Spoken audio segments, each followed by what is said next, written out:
Hello guys, what's up at welcome back sa ating YouTube channel. So matagal-tagal din tayong hindi nakapag-vlog guys sa kadahilan na wala na tayong may vlog guys. Pero tamang-tama guys is meron nagpapaayos sa atin na isang subscriber guys. Shoutout sa kanya kay Sir Marlon. So ito guys is ang problema niya ay gusto niyang random mark yung kanyang mga SSID. Kasi guys, kung hindi naka-random mark yung inyong piece wifi, kung magkakaiba yung mga SSID nyo guys, is mawawala yung time sa isang access point na wala kayong oras guys. So yun yung ipipix natin guys. So pinadala niya sa akin guys itong Microtech niya. Ito yung Microtech niya na half-light at saka itong Node MCU. Kaya ito lang yung pinadala niya sa akin. So malapit lang din kasi. So kung gusto niyo magpadala guys at gusto natin ayusin is mas maganda kung malapit kayo sa akin guys. So isang subscriber sa atin guys, si Sir Marlon is nagpadala ng kanyang gamit. So ito guys is hindi pa daw niya na-deploy at ang gamit daw niyang script yung sa YouTube na free script na pinost natin guys. So yun nga, i-check natin to guys. Pinaandar ko na rin yung kanyang Microtech. So ibig sabihin ng kung yun yung gamit niyang script is itatry muna natin guys. So simulan na natin to guys, huwag na natin patagalin at sana may matutunan na naman tayo dito.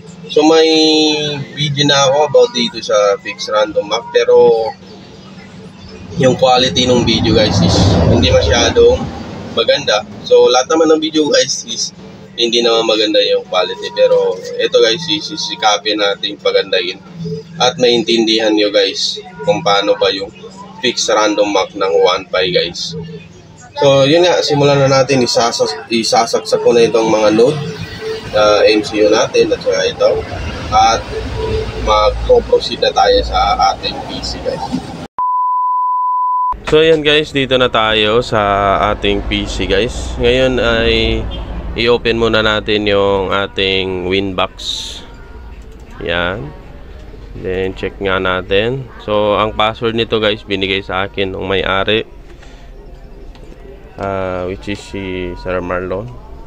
Binigay niya sa akin para ma-config natin guys.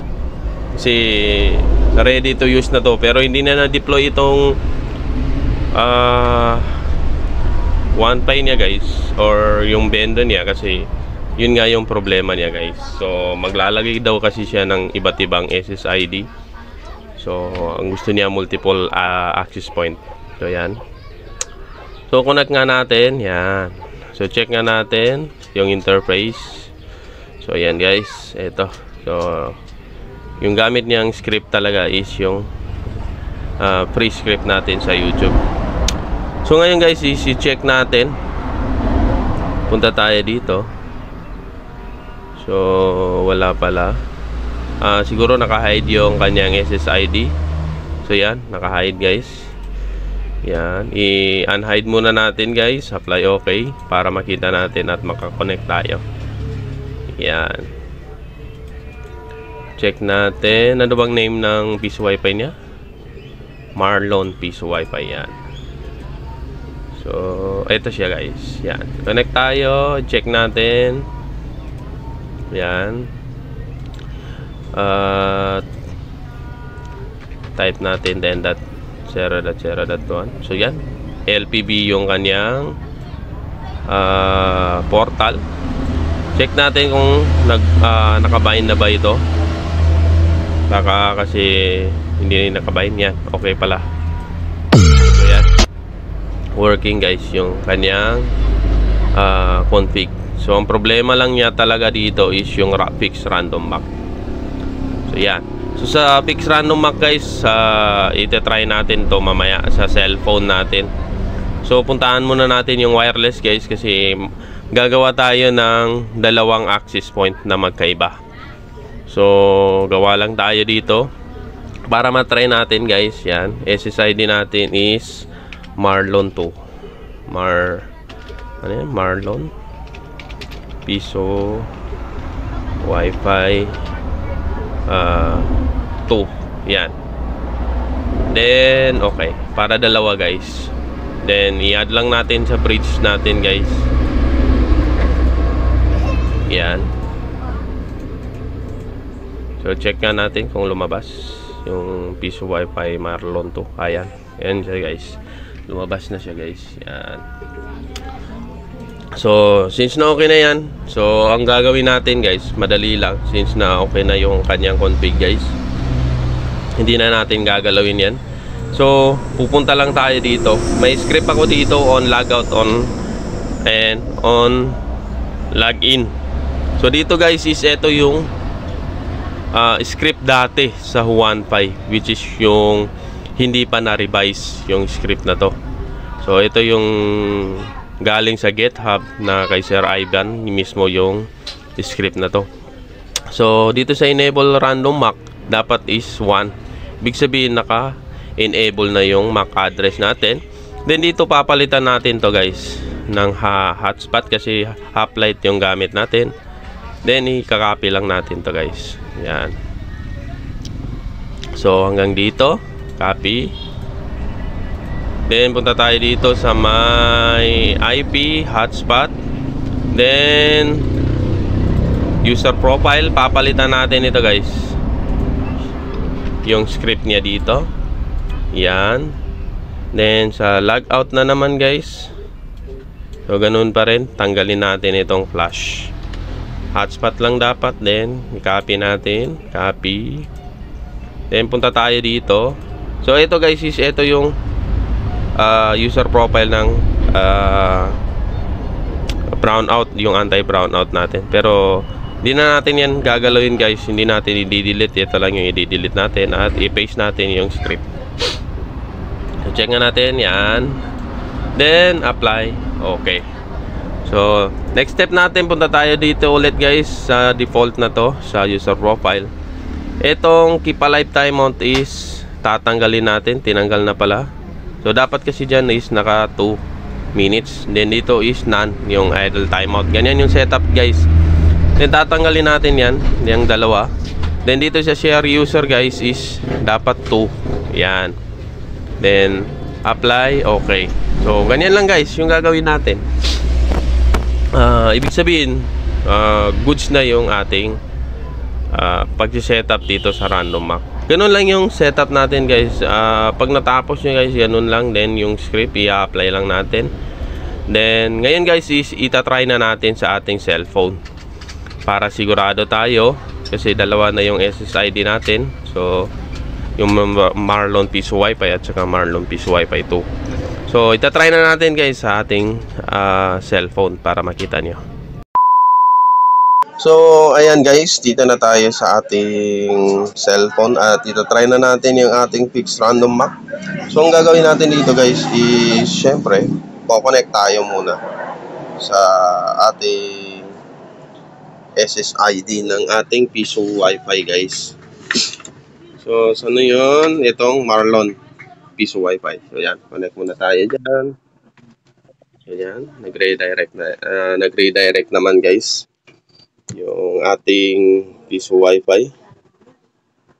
So, check muna natin guys. Wi-Fi range, yan. Then, insert money. Okay siya guys. So, ang IP natin, 2.10.0.0.252. Then, ito yung MAC address natin guys. Yan. Connected tayo kay Marlon Piso Wi-Fi. So, ngayon, lagyan natin ng oras guys.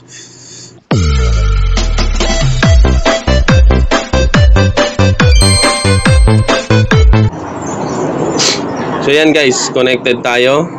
Yan, connected. Ibig sabihin may internet guys. Yan. Check natin. Speed test. Yan. So, dapat 5 Mbps lang to kasi yun yung rate dun guys. 5 Mbps. Yung rate limit niya guys. So, napakatagal kasi nitong speed test. Try nga natin sa fast.com para mabilis guys. Kasi napakabagal nitong speed test. Yan. So, dapat is 5 Mbps pero yeah, nakukuha niya yung 5 Mbps guys. So, hindi lang siya stable. Yan. So, nasa 3 lang. 3.4. Yan. Hindi niya alam guys. Yan. Okay na yan guys. At least nakukuha. Kahit hindi niya nakukuha yung 5 Mbps pero malapit siya sa 5 Mbps guys. So next step natin, since na may oras na tayo guys, check nga natin. Yan. So may 3 hours and 8 minutes tayo guys. Then connected tayo kay Marlon, di ba?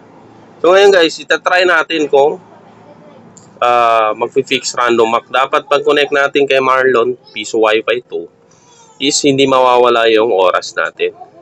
So connect nga natin. Yan. So, yan. Kung mapapansin niyo guys, is connected siya, di ba? Nag-auto-connect siya. Yan.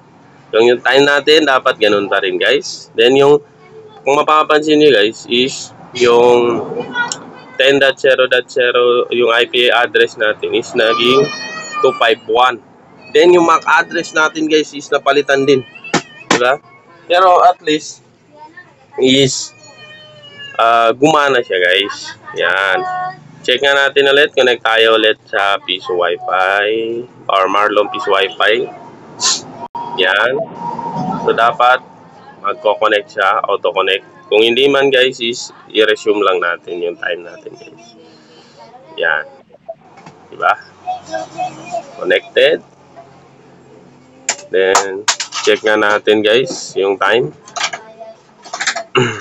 Yan, 3.7 minutes.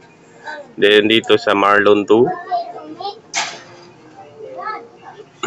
Yan. Connected siya. Then check natin yung oras guys. Yan, di ba? Same. Same yung oras guys. Pero yung mga IP at MAC address is iba. Ibig sabihin, working yung ating fixed random MAC. So, tingin ko guys is naliwanagan na kayo about dito. At yung script natin guys, ilalagay ko sa description para ma-download nyo. So, sana nakatulong ito guys sa inyo. Maraming salamat guys sa mga patuloy na sumusuporta. At maraming salamat guys kasi 5K subscriber na tayo guys. So, hindi pa nakakapag-subscribe at nanonood dito at tingin nyo nakatulong ito sa inyo guys, mag-subscribe na kayo. Pa-like na rin guys. Malaking tulong na yun sa akin guys. So maraming salamat guys at peace.